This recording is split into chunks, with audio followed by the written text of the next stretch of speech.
یہ ہم لوگوں کا عقیدہ ہے اور ماننا ہے اور یقین ہے کہ اس دنیا کا وجود اگر ہوا ہے، اگر تمام مخلوقات کا وجود ہوا ہے تو جناب محمد الرسول اللہ صلی اللہ علیہ وسلم کی وجہ سے ہوا ہے۔ اگر اللہ کے بعد کسی کا مرتبہ ہے تو جناب محمد الرسول اللہ صلی اللہ علیہ وسلم کا ہے۔ یہ دنیا آپ علیہ الصلاۃ والسلام کے آنے سے پہلے ظلم، برائیوں سے جکڑی ہوئی تھی، بھری ہوئی تھی، لیکن اللہ نے اپنے محبوب نبی جناب محمد الرسول اللہ صلی اللہ علیہ وسلم کو تمام نبیوں کے بعد آخر میں آخری نبی بنا کر اور قیامت تک کے لیے نبی بنا کر کے بھیجا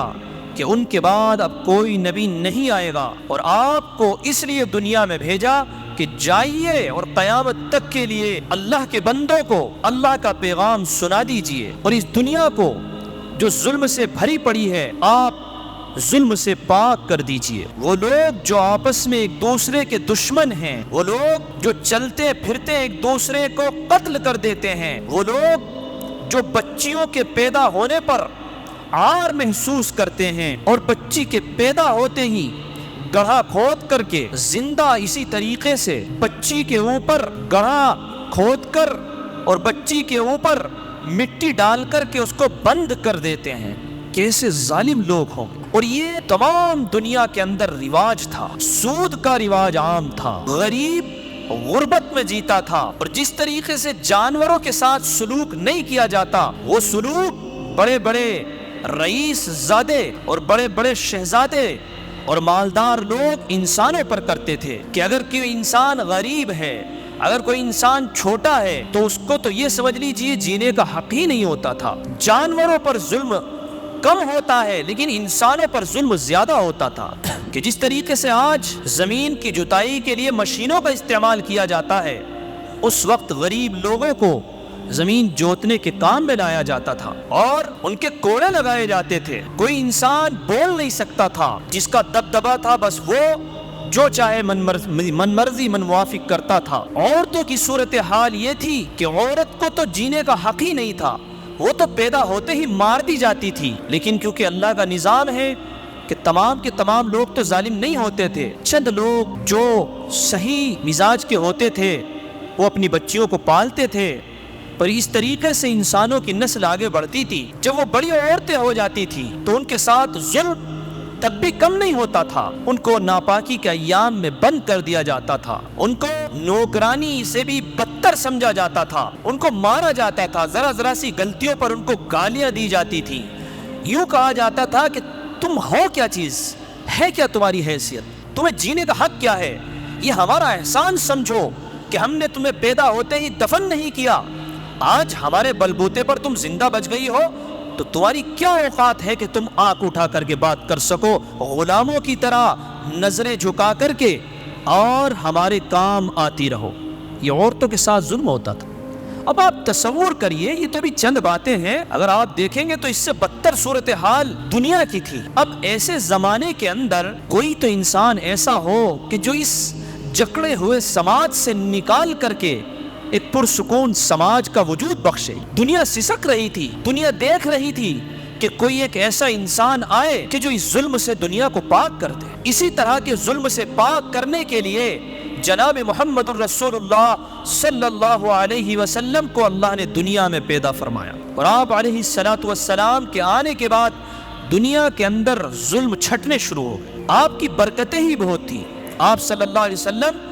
جب تک نبی نہیں بنائے گئے، جب تک آپ کو نبوت کا تاج نہیں پہنایا گیا، تو آپ صلی اللہ علیہ وسلم نے آ کر کے اس وقت سے ہی کام کرنا شروع کر دیا اور لوگوں میں محبت کے طریقوں کو عام کرنا شروع کر دیا، یہاں تک کہ لوگ کہنے لگے کہ یہ بہت سچے انسان ہیں، یہ صادق ہیں، یہ امین ہیں۔ یعنی آپس میں کسی پہ بھروسہ نہیں کرتے تھے، اپنی کوئی امانت رکھنی ہوتی تھی، سونا چاندی پیسے رقم کوئی بھی سامان ہوتا تھا تو کہتے تھے کہ محمد صلی اللہ علیہ وسلم کے پاس میں رکھ کر کے آؤ، ہماری چیز جیسے رکھو گے ویسی ہی ملے گی۔ سب لوگ بھروسہ کرتے تھے۔ پھر آپ صلی اللہ علیہ وسلم نے جب ایک اللہ کی طرف بلانا شروع کیا اور نبوت ملنے کے بعد لوگوں کو دعوت دینی شروع کی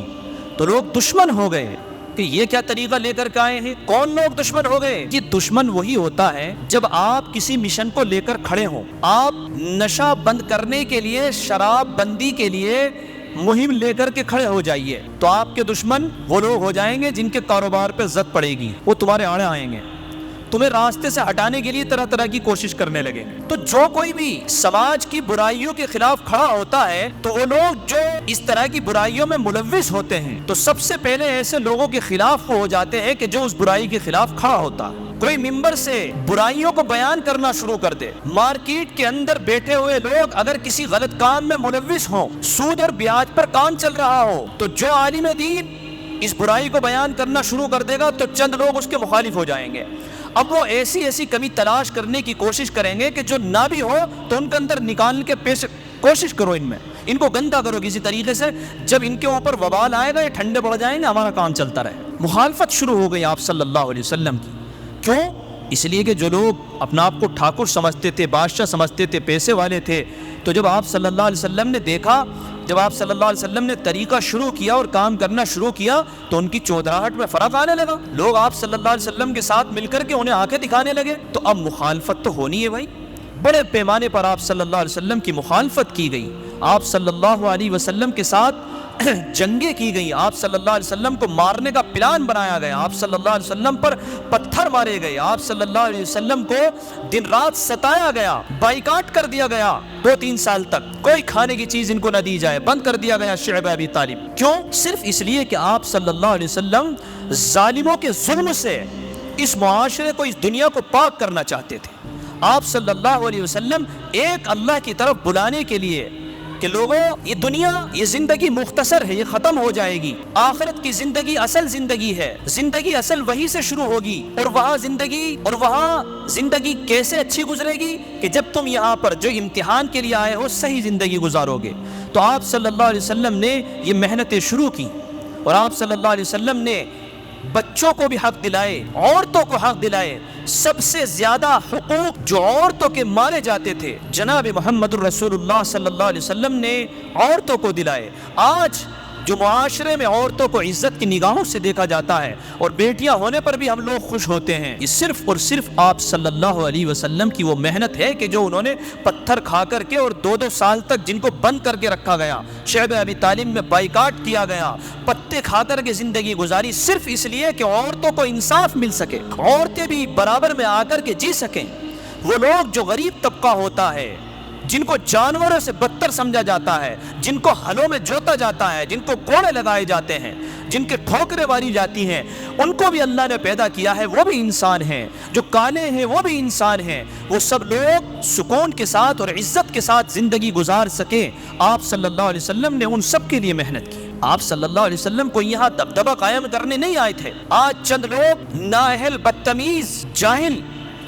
جن کو جینے کا تمیز نہیں، جن کو پیشاب کرنا نہیں آتا، جن کو جینا نہیں آتا، وہ کہیں سے بھی کھڑے ہوتے ہیں اور آپ صلی اللہ علیہ وسلم کی ایسی ذات جو رحمت للعالمین ہے، جو رحمت للعالمین ہے کہ جس نے مسلمانوں نہیں انسانوں کے لیے کام کیا ہے۔ تو جب آپ صلی اللہ علیہ وسلم نے بیٹیوں کے لیے انصاف دلانے کے لیے محنت کی تو کیا وہ صرف مسلمانوں کی بچیاں تھیں؟ کسی بھی مذہب کی بچیاں ہو، کسی بھی مذہب کی عورتیں ہو، سب کو آپ صلی اللہ علیہ وسلم نے انصاف دلایا۔ جو غریب طبقہ تھا تو کیا وہ مسلمانوں کا ہی طبقہ تھا؟ کسی بھی معاشرے کا، کسی بھی مذہب کا طبقہ ہو، پوری دنیا میں چاہے کسی بھی مذہب کو ماننے والے ہو، آپ صلی اللہ علیہ وسلم نے ہر انسان جو غریب، دبا ہوا، کچلا ہوا تھا، سب کو انصاف دلایا ہے۔ اسی لیے تو قرآن میں کہا گیا ہے وَمَا أَرْسَلْنَاكَ إِلَّا رَحْمَةً لِّلْعَالَمِينَ، کہ ہم نے آپ کو عالم کے لیے رحمت بنا کر کے بھیجا۔ تو آپ صلی اللہ علیہ وسلم کی جو ذات ہے وہ سب کے لیے رحمت اور رحمت ہے۔ کوئی ایک واقعہ نہیں دکھا سکتا کہ جس میں آپ صلی اللہ علیہ وسلم نے کسی بھی ذرا سا بھی کسی بھی ایک انسان پر ظلم کیا ہو۔ چند باتیں لے کر کے لوگ اعتراض کرتے ہیں کہ آپ صلی اللہ علیہ وسلم نے جنگیں کی ہیں۔ ارے کون انسان ہے کہ اگر اس کو مارنے کے لیے آیا جائے، اس کو مٹانے کا پلان بنایا جائے تو وہ اگر کھڑا ہو کر اپنا دفاع نہ کرے تو کیا کرے؟ وہ ڈھکوسلے باز لوگ، وہ جاہل اور بدتمیز لوگ کھڑے ہوں، اگر ان کو چند لوگ مارنے کے لیے کھڑے ہو جائے تو کیا وہ اپنا دفاع نہیں کریں گے؟ جب آپ صلی اللہ علیہ وسلم اور ان کے چند صحابہ کو مارنے کا پلان بنا رہے ہیں تو انہوں نے ہمت کر کے مقابلہ کیا، اپنا بچاؤ کیا۔ آپ صلی اللہ علیہ وسلم کسی کے دشمن نہیں تھے، لیکن اپنی جان کا بچانا یہ پہلے ہے۔ جتنی بھی جنگیں ہوئی آپ صلی اللہ علیہ وسلم نے اس لیے کی ہے کہ اپنا بچاؤ کیا جا سکے، ڈیفینس میں کیا ہے۔ ایرے گیرے نتھو گھیرے الٹے سیدھے کپڑے پہننے والے بے غیرت لوگ اور آپ صلی اللہ علیہ وسلم کی ذات پر جو ہے انگلیاں اٹھا دیتے ہیں۔ بڑی تکلیف ہوتی ہے عجیب عجیب باتیں سن کر کے، اور ہم ان کو کیا کہیں؟ مرنے تو ایسے لوگوں کو، کم وقتوں کو، خود ان کو معلوم ہو جائے گا کتنی دن زندگی گزارنی ہے، ان کو سب ختم ہو جائیں گے۔ لیکن ہمیں شکایت اپنے بھائیوں سے ہے، آپ سے ہے، اپنے آپ سے ہے کہ آپ صلی اللہ علیہ وسلم جو اتنی قیمتی ذات، جو اتنا قیمتی سرمایہ، جو اتنے محبوب نبی، جو ہمارے نبی بن کر آئے، جن کے ہم سب امتی ہیں، آخر ہم ان کے ساتھ کیا وفا کر رہے ہیں؟ شکایت ہمیں اپنے آپ سے۔ ایرے گیرے بولتے ہیں، بولنے تو ختم کر دو۔ اور بلکہ یہ ایک بڑی عجیب بات ہوتی ہے کہ آج کل لوگ ویڈیو بنا کر کے، یہ لوگ مشہور ہونے کے لیے، عزت پانے کے لیے، شہرت پانے کے لیے، اور اس طرح کی ویڈیو بنا کر کے عام کرتے ہیں۔ اور اس سے بڑے افسوس کی بات یہ ہے کہ ہم لوگ ان ویڈیو کو ادھر ادھر خوب عام کرتے ہیں کہ جس میں آپ صلی اللہ علیہ وسلم کو یہ نابلد لوگ گالیاں دے رہے ہیں، ہم بھی آپ میں ایک دوسرے کو بھیج رہے ہیں، ان کی گالیاں خوب عام ہو رہی ہیں۔ ایسی چیزوں کو کہ جہاں آپ صلی اللہ علیہ وسلم کے بارے میں لگتا ہو کہ یہ توہین والے کلمات ہیں، ختم کر دینا چاہیے، مٹا دینا چاہیے، ان کو آگے نہیں بھیجنا چاہیے۔ صحابہ اکرام کے زمانے میں بھی بعض لوگوں نے گستاخیاں کی ہیں، صحابہ اکرام نے ایسے لوگوں کا مقابلہ کیا ہے، لیکن کبھی ان کے جو نازیبہ کلمات ہیں ان کا ذکر نہیں کیا ہے کہ ان لوگوں نے کیا کلمات ادا کیے، ان کو صحابہ اکرام نے بیان نہیں کیا۔ تو اس لیے میرے بھائی، میں یہ بات بتا رہا ہوں کہ شکایت ہمیں اپنے آپ سے ہے۔ آخر کیوں ہم اپنے نبی محمد صلی اللہ علیہ وسلم سے محبت نہیں کرتے؟ اللہ کے حبیب صلی اللہ علیہ وسلم نے بیان فرمایا کہ کوئی بھی آدمی مومن کامل نہیں ہو سکتا جب تک کہ اس کے نزدیک میں اس کے والد سے، اس کی اولاد سے اور تمام لوگوں سے زیادہ محبوب نہ ہو جاؤں۔ اس لیے محبت کا پتہ جب چلتا ہے کہ جب ہم کوئی کام کر رہے ہوں تو ایک طرف تو اللہ کے حبیب صلی اللہ علیہ وسلم کا بتایا ہوا فرمان اور طریقہ ہو، اور ایک طرف ہمارے بھائی، بیٹے، اولاد، ماں باپ، دوست، احباب ہوں، وہ کہہ رہے ہو کہ نہیں کام کو ایسے کر لو، اور آپ علیہ الصلوۃ والسلام کی حدیث کہہ رہی ہو کام کو ایسے کر لو، تو اب دیکھا جاتا ہے کہ تمہارے دل میں محبت کس کی ہے۔ تم اگر ادھر جاتے ہو تو آپ صلی اللہ علیہ وسلم کو تو ہم نے تنہا چھوڑ دیا، پھر کیسی محبت ہوئی آپ صلی اللہ علیہ وسلم سے؟ تو اس لیے میرے بھائی، اپنے دلوں کو جھنجھوڑو، یاد رکھ لو یہ دنیا ختم ہونی ہے، ختم ہو کر رہے گی، کوئی باقی نہیں رہے گا، ہر ایک کو ختم ہونا ہے، یہ بات یقینی ہے۔ دلوں کو جھنجھوڑ لو، کوئی باقی رہنے والا نہیں ہے۔ کامیاب وہ انسان ہے کہ جو اللہ اور اس کے رسول صلی اللہ علیہ وسلم کی محبت دل کے اندر بسا کر لے کے جائے، اور سب سے زیادہ محبت آپ اللہ اور اس کے رسول کی بسا کر کے لے کر کے جائے۔ بھائی بھی ساتھ چھوڑ دے گا، بہن بھی ساتھ چھوڑ دے گی، باپ بھی ساتھ چھوڑ دے گا، دنیا تک ساتھ ہے، قبر تک ساتھ ہیں، لیکن آپ صلی اللہ علیہ وسلم سے جو محبت کرتا ہے، تو آپ صلی اللہ علیہ وسلم سے محبت کرنا انسان کو دنیا میں بھی عزت دلاتا ہے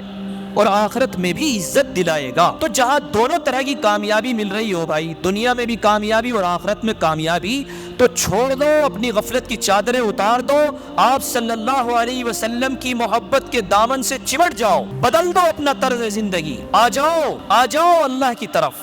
آ جاؤ رسول اللہ صلی اللہ علیہ وسلم کی طرف، اور چھوڑ دو اس دھوکے باز دنیا کو،